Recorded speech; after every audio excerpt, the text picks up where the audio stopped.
The Hall of Echoes was older than memory itself. Carved into an asteroid adrift between dying suns, it held the sacred prophecies of the elderly, visions etched into black crystal, warning of future calamities. For millennia, scholars came and left, reading riddles that spoke of fire, war, and nameless predators. None of the verses ever seemed to matter, until now. High Archivist Thalrin traced a clawed finger along the latest translation. When the sky strangers rise from the blue cradle, the galaxy shall tremble. They will bear the mark of flesh and iron. They will not come to rule, yet they will rule all the same. The elders whispered in unease. Sky strangers, could it be them? Thalrin turned toward the stars. Beyond the asteroid's veil, a fleet of unfamiliar ships had entered their sector, angular, fast, and carrying a flag with a single blue and white sphere, Earth. The Galactic Concord had only recently discovered humanity. At first, they seemed unremarkable. Soft-skinned bipeds from a mid-tier death world, with crude ships and a taste for exploration. Yet wherever they arrived, things began to change. Hostile planets became habitable. Old trade routes reopened.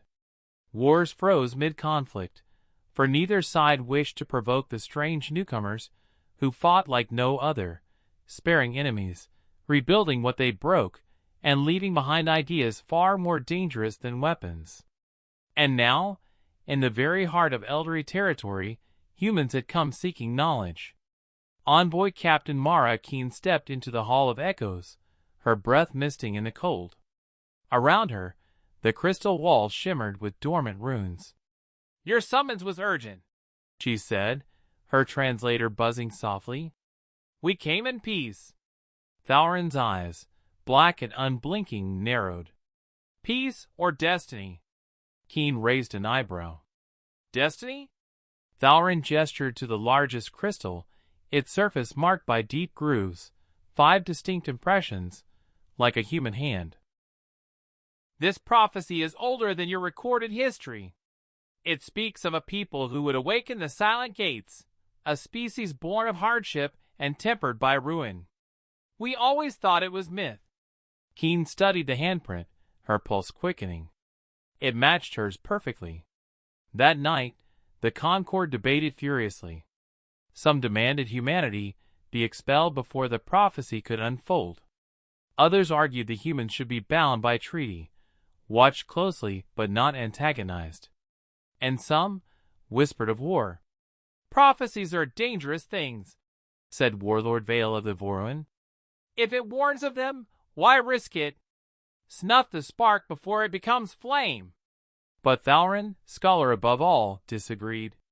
If this prophecy is true, their rise cannot be stopped by violence. It may even be accelerated. Unaware of the scheming above, Keen and her crew delved deeper into the hall's archives.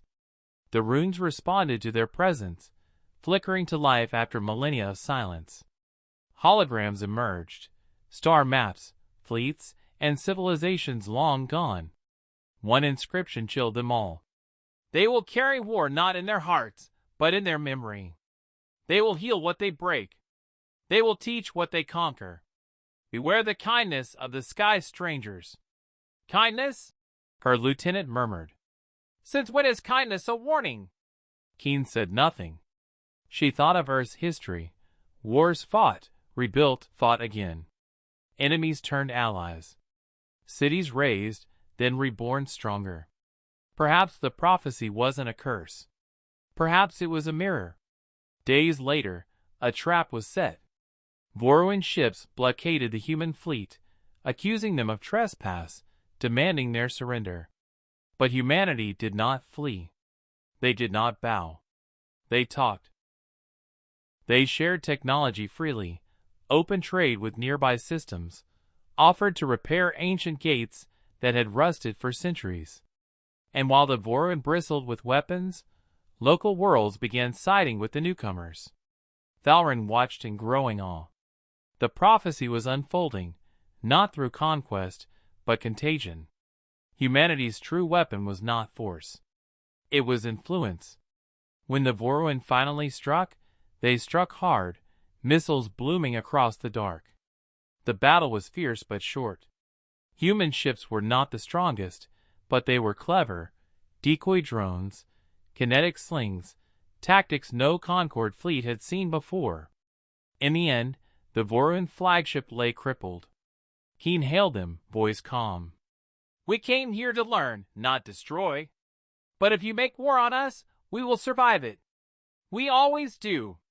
The Hall of Echoes recorded it all. Later, Thalrin added a final line to the ancient prophecy. "And when they are feared, they will be feared not for their wrath, but for their inevitability." Epilogue. Years later, as humanity spread through the stars, the prophecy became a whispered truth. The sky strangers were here, and they were human. Not conquerors. Not saviors. Something far more enduring. A force of nature wearing fragile skin.